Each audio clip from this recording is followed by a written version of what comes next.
Salut les entrepreneurs, aujourd'hui je vais vous révéler les 7 erreurs les plus courantes, les plus dramatiques que je vois tous les jours au sein du cabinet. Vous allez voir, vous allez être choqués, surpris notamment par la dernière erreur fondamentale que font la plupart des entrepreneurs. Alors on va commencer par la numéro 7, l'erreur la plus classique, pas de prévisionnel. Vous commencez votre activité et vous n'avez pas établi de prévisionnel. Pourtant, un prévisionnel, c'est très rapide à faire. Vous prenez une feuille blanche, vous mettez vos recettes et vos dépenses et vous voyez le résultat que vous avez à la fin. Quand vous achetez une maison, vous allez faire toujours un prévisionnel pour voir combien va vous coûter la maison, si vous pouvez emprunter, si vous pouvez vous la rembourser, si vous avez des travaux à faire, etc. Pour une entreprise, c'est pareil. C'est indispensable de commencer par faire un prévisionnel pour déterminer vos prix de vente, pour calculer vos marges, pour voir combien vous allez pouvoir vous rémunérer, combien vous allez payer d'impôts sur les sociétés, combien il va vous rester d'argent à la fin, combien vous allez pouvoir investir. C'est indispensable. 80% des entreprises ferment parce qu'elles n'ont pas établi de prévisionnel. Donc prenez 1 heure ou 2 pour établir votre prévisionnel avant de démarrer votre activité. Chez Sosic, on partage un outil interactif avec lequel on peut travailler de façon partagée avec le cabinet et vous allez pouvoir en effet faire avec nous votre prévisionnel et voir si l'entreprise elle est viable, les ajustements à faire pour dégager de bons résultats. Sixième erreur également importante, c'est la trésorerie. La trésorerie, c'est le nerf de la guerre. C'est important de suivre votre trésorerie. Vous n'avez pas à la suivre tous les jours, mais faites-vous au moins pareil un prévisionnel de trésorerie sur les 2 ou 3 mois qui viennent pour pas avoir de surprise. Il faut bien comprendre qu'une entreprise, elle peut faire du chiffre d'affaires, elle peut avoir une très bonne rentabilité et se trouver en difficulté financière. Une entreprise, quand elle ferme, c'est pas parce que son chiffre d'affaires baisse, c'est parce qu'elle peut plus payer ses fournisseurs, elle peut plus payer ses dettes fiscales et sociales. La trésorerie, c'est vraiment indispensable pour avoir une gestion saine et pour pas fermer son entreprise. Cinquièmement, investir avec ses fonds propres. J'en ai parlé dans plusieurs vidéos. Quand vous faites des investissements, vous n'utilisez pas votre trésorerie, vous n'utilisez pas votre cash. Votre trésorerie, elle sert à payer votre besoin en fonds de roulement, c'est-à-dire vos stocks, les clients qui ne payent pas tout de suite, mais surtout pas faire des investissements. Pour ça, ce sont les banquiers qui interviennent. Les banquiers interviennent pour financer vos investissements.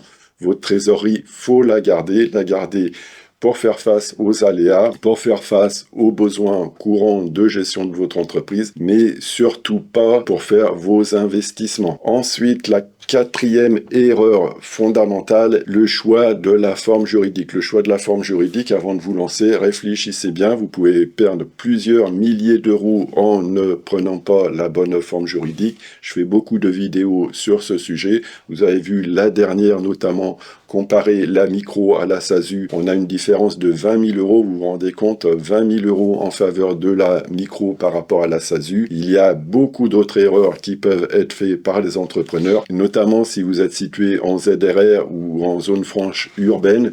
Dans ces cas-là, vous êtes exonéré d'impôts sur les bénéfices et il faut surtout pas choisir une structure soumise à l'impôt société, puisque cette structure, en effet, elle sera exonérée d'impôt société, mais vous paierez de l'impôt sur le revenu sur l'argent que vous sortez de la société. Donc, bien choisir la forme juridique, il y en a énormément. Alors, c'est vrai, c'est très compliqué, notamment depuis les dernières années. On a une multiplicité de formes juridiques, les micros, les entreprises individuelles avec option à l'impôt société, les EURL, les SASU à l'IR. Un petit mot sur la SASU à l'IR, j'ai fait une vidéo également sur ce sujet. Ça peut être une bonne opportunité pour démarrer son activité. Je vous invite à la regarder et j'en ai fait une aussi sur l'entreprise individuelle qui permet désormais d'opter à l'impôt société qui fonctionne exactement comme une URL. Donc aucun intérêt souvent de créer une société, autant se mettre directement en entreprise individuelle. Troisième erreur, la sous-traitance. Alors la sous-traitance, je vais vous partager un cas que j'ai vécu personnellement. Un client qui venait de s'installer dans le BTP et il a récupéré un très gros chantier. Donc il était très content de récupérer ce gros chantier, surtout qui démarrait son activité. Et pour faire ce chantier, malheureusement, il a dû le sous-traiter puisqu'il ne pouvait pas le faire lui-même, puisqu'il était artisan seul, et il a sous-traité ce chantier. Ça a été une catastrophe. Les sous-traitants ne venaient pas travailler, ils étaient moyennement qualifiés, donc du coup, c'est lui qui devait prendre sur son temps pour aller sur les chantiers, voir comment ça se passait. Il a perdu énormément d'argent, il a eu des charges sociales à payer et il a mis plusieurs années pour se redresser. Alors faites bien attention lorsque vous faites de la sous-traitance. Ça peut être utile dans certains cas, mais surtout n'en abusez pas. Vous allez perdre en compétences, vous risquez de perdre en qualité, vous allez perdre du temps. Enfin, il y a beaucoup d'inconvénients, je ne vais pas tous les citer ici, mais c'est souvent quelque chose de très risqué. Deuxième point aussi à surveiller avant de parler au point final, quand vous êtes en société, faites attention à bien rédiger un pacte d'associés. J'ai plusieurs clients qui me disent on est amis depuis 20 ans, il n'y a pas de souci. J'en ai d'autres, il n'y a pas très longtemps encore, qui me disent je vais créer ma société, mais je ne sais pas quelle forme juridique, est-ce que tu peux m'en conseiller? C'est pas l'essentiel en fait. L'essentiel quand vous êtes plusieurs à créer votre société, c'est pas forcément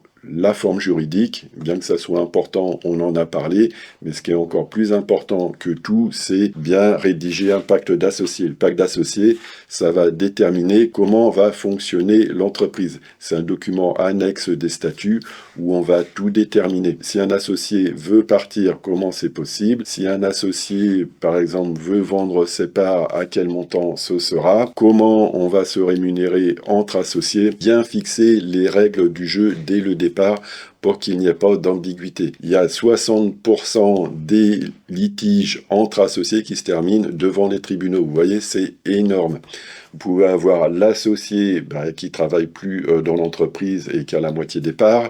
Vous pouvez avoir malheureusement un décès, c'est les héritiers qui vont récupérer les parts, donc comment ça va se passer. Vous pouvez avoir un associé qui vend ses parts à un concurrent ou avec quelqu'un avec qui vous n'avez pas envie de travailler.